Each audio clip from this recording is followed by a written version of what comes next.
Hi, friends, and welcome to Self Meets Soul, a podcast where we discuss how to discover what sets your soul on fire and modern ways to integrate spirituality into your daily life. My name is Juliana, and today we're going to be talking about how people are like plants. I have had just a number of realizations lately as I have started this journey of becoming a plant mom. So I have always been a girl that has, like, literally, I'm going to lean to the side. That's a fake tree. I'll get to the story of why that's there soon. But I've always been the girl who had fake plants around my place because, I'm a self-proclaimed brown thumber. Every type of plant that I have gotten has died, and in my head, why am I going to spend all this money on plants that are just, going to die very quickly because I cannot keep them alive? But I really have always wanted to have like a lot of plants in my apartment. One, because I love how it looks. Two, I'm vegan, feels like that goes with the territory, right? And three, one of my friends, I spent a lot of time at her apartment and she has plants literally everywhere. Like, God, I don't even know how many she has at this point. Easily over 20 plants. And she is always like giving me propagated plants, things like that. She is just chef's kiss. Great plant mom. So it really inspired me to just get started. And of course, there's a local plant shop that is just so cutesy. And one thing about me, if the vibes are right, I'm going to give you my money. Unfortunately, this is a bad habit. Don't recommend. Anyways, recently I became a plant mom to a peace lily, two snake plants, a succulent. I've had that for a while. Those are pretty much unkillable. Although I have killed two before. A ZZ and a monstera, like a propagated monstera. So I had just this recent situation after I came back from Lollapalooza last month where my peace lily, she wasn't looking too hot. And I bought her pretty big, like a good size because she's right next to my TV. I'm calling her she, but his name, it was a boy. His name was Alfonso. And he was very fluffy, good, doing great. He survived me going to wherever I went to, I think to see my parents. I don't know. Regardless, he was doing okay. And then he wasn't. He wasn't. And my friend had been sending me, the same friend who is a good plant mom, she was sending me all these plant care things on TikTok because this has been a stressful process for me. Not to go too deep into it, but I don't do well with things that I consider myself not good at, and things that I don't excel at right away makes me very anxious. So she has been helping me through this whole process. In fact, literally she's coming over today just to check on my plants with me, see if I'm doing everything right. And just helping me look through those.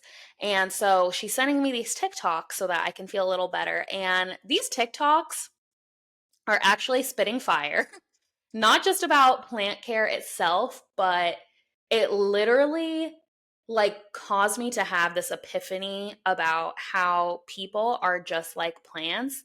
And it was a really beautiful realization that I came to. So I was wanting to share that with you all today.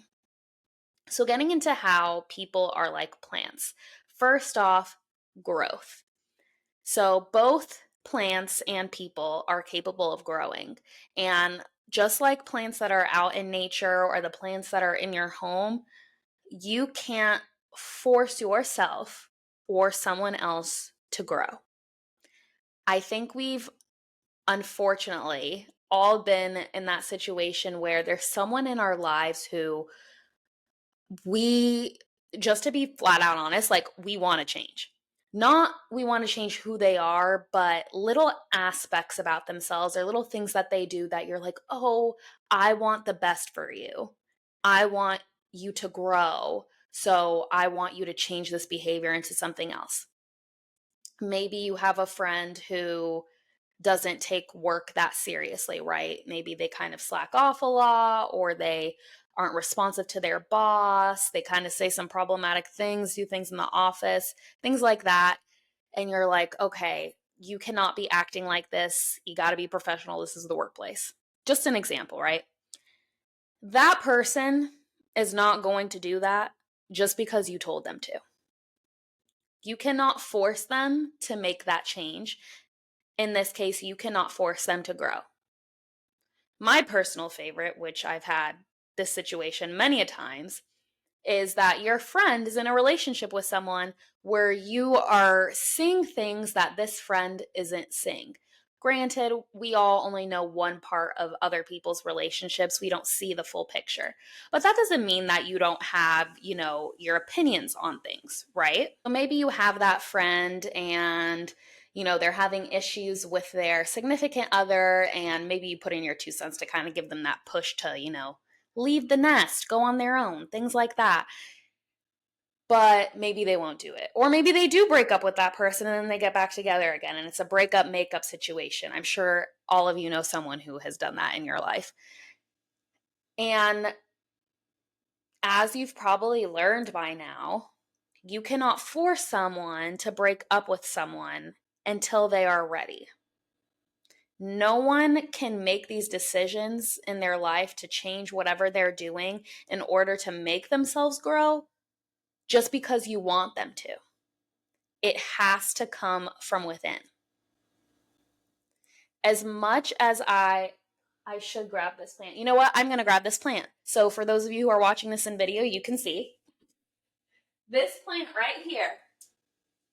Just got this plant from my friend, and it has looked like this. It grew, for those of you who are just listening to the audio, this is like a little baby stem with one leaf. This stem grew literally overnight. It was just a stub, and this whole leaf grew overnight. And now it's been 2 weeks and it hasn't grown at all. I cannot force this plant to grow. My plant mom friend said that that's actually part of the joy of having plants, is watching them grow at their own pace, at their own time, when they are ready. Me staring at it all day long, or me putting it in the sun, or me watering it, which will, as I've learned, do the opposite. Overwatering it, let's say, will not make it grow any faster. In order for people to grow, your basic needs need to be met first. Like thinking about Maslow's hierarchy, shelter, food, and then you go up and it's more like safety, all those things. Those need to be met in order for you to grow. And just like plants, growth happens when you feel safe. This isn't a process that you can rush. It's not a process that you can force upon others or even yourself. Growth takes time. Another way that people are like plants is through, I don't even know how I would word this, but dead leaves. We're going to get into dead leaves. Plants get dead leaves, and you have dead leaves in your life. Maybe you don't. Maybe you're really good at not having them, but dead leaves come up, right? Maybe it's a nice green, healthy leaf, and then it kind of dies off. We'll see what I mean with this soon. So, for plants, whether due to overwatering or parasites, dead or yellowing leaves need to be removed from plants. My plant mom friend, she was the first one who taught me this, and I was so hesitant. She came in, looked at this dying peace lily, and was like, yeah, we're going to have to trim a lot of these. This Alfonso, guys, Alfonso was beautiful, thick, juicy, luscious peace lily plant. And then the leaf started yellowing left and right. And she's like, you got to cut this. You have to cut this off. Once it's yellow, it's not coming back. And she told me the reason for this is because the plant spends its energy trying to heal that leaf, even though it's gone. It's already dead. It's not coming back. And she's very knowledgeable, and I'm not gonna lie. I was hesitant. I was like, I don't want to cut this leaf off. Oh my God. And then she started sending me other videos that said literally the exact same thing. So I was like, okay, I'm not gonna doubt the master here. But just like plants, people need to cut off other people or situations sometimes. If you really take a hard look at your life, there might be people who are part of it that are like dead or yellowing leaves. And if you think about it, and there's no one that you can really think of like that, no one that's really draining your energy, no connection that has maybe died off, then I bet if you think about your past, somebody like that comes to mind. It is so incredibly difficult, especially if you're a people pleaser, but literally just if you are an empathetic, nice human, which if you're listening to this, I'm sure you are. It is so difficult to cut people off because you don't want to hurt others' feelings. You don't want to make it personal, but it's not personal. Because when you are hanging on to this connection that you had with this person that is no longer, when you're hanging on to this yellowing leaf, you are putting your energy that should be going into your self-growth, into your blooming, into the other luscious leaves and relationships that you already have. You're putting that energy into trying to fix this dead leaf, this yellowing connection. So you have to learn how to identify who those people are that need to be cut off. And it's not even just people. Like, it can also be situations that you're in. It can be a job. Sometimes I hear the things that people who've been at their company for a long time, and sometimes I just wonder, if you are unhappy, why are you holding on so dearly? Could be because it's what they're used to. Could be because of that sense of safety, the sense of knowing your role in that place, knowing what to expect. But that takes energy out of you and from other things that you want to be growing. Another thing with dead leaves, especially thinking about my peace lily, so, we did all the chopping. We cut a bunch off, like a lot. And God, Alfonso looked so bare and so sad. Like, oh, I literally even posted on Instagram because I posted when I got it and how pretty he was. And then afterward, I was like, being a plant mom's not going great. It looked a little bare. It looked sad.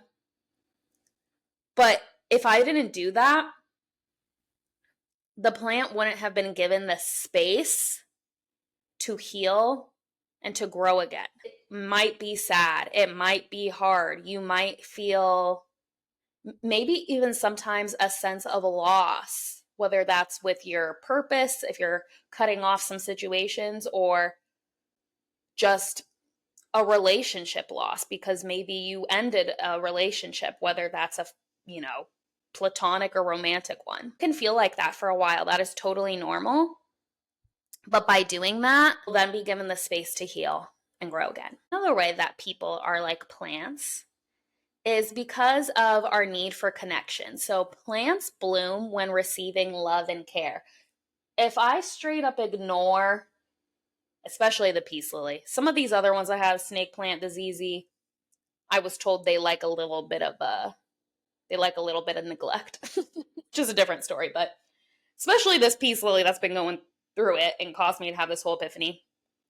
If I just let it be and let it wilt and just let it just slowly die, then it's not going to get better. Plants bloom when they receive that love and care. So do people. You bloom when you are receiving love and care. So surround yourself with others who love you and care for you and support you to help you bloom. Okay, you've cut off those dead connections. You've cut off the yellowing leaves. You've cut off the toxic job. So now really focus on putting that energy into surrounding yourself with those who actually want to see you grow and want the best for you. And the last way that people are like plants is we all have situations where we have to change and adapt to our environments. Now, I haven't even mentioned this plant that I had yet, but this is also another very sad story. There was this fiddle leaf fig in my yoga studio that was in the studio for 2 years. I know that girl like rarely got watered. I don't know. I know my boss watered it, but I just know it probably didn't get watered as much as you would think considering its conditions because it's a hot yoga studio, so it really never went below like 80 degrees in there. And the one side of the wall was all glass, so it just had direct Arizona sunlight for a majority of the day. And I really wanted a plant, as my boss knew. This was before I got this fake. I don't even know what kind of tree this is behind me. All actually, I literally don't even know. But this fake tree behind me, I wanted something in this corner of my apartment because I was like, it's a little empty corner. I could use some pizzazz. So I had told my boss about this. I was thinking of getting like a little mini tree, and she was like, oh, just take this fiddle leaf fig. I have another one. Just take it. So I got in my car, I moved it to my apartment. That fiddle leaf fig was alive in that hot yoga studio for 2 years. I moved it to my apartment, it died within 4 days. Like day by day, just leaf by leaf falling off until it literally was just a large branch. And I was like, literally, how? How? And my sister was like, oh, fiddle leaf figs are the worst. They're like angsty teens. You change their environment, you change literally anything, you turn them too much the wrong way, and they'll die on you. They'll start wilting. Plants need time to adjust to new environments. So you need to have that same kind of grace with yourself. Maybe you're moving to a new place. Maybe you've started a new job. Maybe you have, like we discussed earlier, removed people from your life, and now you are in this new environment, this new way of living. You cannot expect yourself to just be accepting of it right away, to just have everything run smoothly. Someone who does expect this in her life a lot, which I'm learning about in this perfectionism book. I'm going to put it in the show notes because this book, very good, very insightful. Did not think I was a perfectionist. And then I read this and I was like, whoa, is she adding me right now? Anywho, you have to let go of that control of wanting things to be how you want it and wanting to adjust to something right away. Even if it's something good, even if you're like, oh, I'm so happy that I moved. I hated my last apartment. And then you find yourself in the new one and you're taking some time to adjust to the noises that the apartment makes, to the sound of the air conditioner, to your neighbors. And you're like, oh, why can I not sleep through this right now? You will eventually. Your body will get used to it. Your mind will get used to it. But you have to give yourself time. And sometimes you don't know how long that's going to take. Sometimes plants can recover from a change in environment. I had this whole issue. I'm literally not even getting into it because it was so bad and it's kind of still ongoing with my apartment air, which wasn't the air. It was actually a leak coming from the girl above me. Anyways, I didn't have my air conditioning on in the apartment for like 2 days and I was highly concerned about all these plants dying. And granted, one of the Monstera guys, he looked a little wilty, a little losing the greenness. But within 2 days, he perked back up. Once I got the air back on, watered him a bit, he recovered. Just took him a little bit of time. But the fiddle leaf fig did not recover from being moved from my yoga studio to my apartment. It died, and it died really fast. This will take time to adjust to, but you also have to accept if an environment is just not for you. So give yourself that time, give yourself that space to see if this new environment that you're in is something that is true to you, is something that is for you.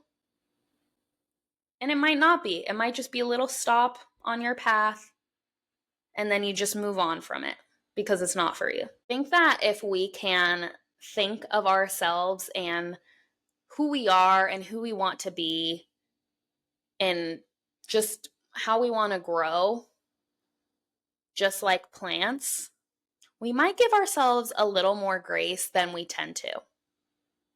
You're not going to be mad at a plant for reacting to its environment differently or for wilting because it needs something. You're going to try and figure out what it is that the plant needs, and you're going to give it to it so it can continue to grow. So why not do that for yourself? Try to become self-aware, to follow your intuitive nudges to see what it is that you need so that you can grow. Well, that's all that I have for you today, everyone. If you enjoyed this episode, please be sure to share it. You never know who in your life might resonate with it. Chat with you later.